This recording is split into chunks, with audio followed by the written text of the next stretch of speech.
பாத்தீங்கன்னா இந்த தர்கா வந்து நம்மளை காப்பாத்துன்ற மாதிரி நம்ம இது என்ன தர்கா இது ஆத்தாங்கிற அம்மாவா சரி ஓகே பாத்துக்கிறீங்க இது இதெல்லாம் வந்து சிறுக்கான காரியம் இது ஏன்னா வந்து இது வந்து இதெல்லாம் இடிக்கணும் தான் ரசூலுல்லாஹ் சொன்னாங்க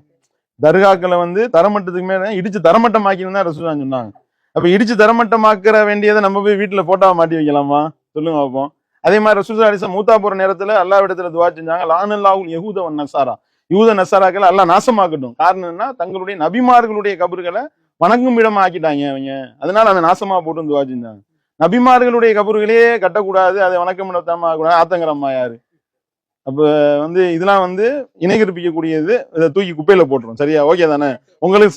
சம்மதம் தானே இதனால இதை கிளட்டினதுனால நமக்கு எதுவும் பாதிப்பு வந்துமோன்னு பயப்படக்கூடாது அதைத்தான் இப்ப பேசணும் சரி அதைத்தான் இங்க சொன்னோம் நம்ம சரியா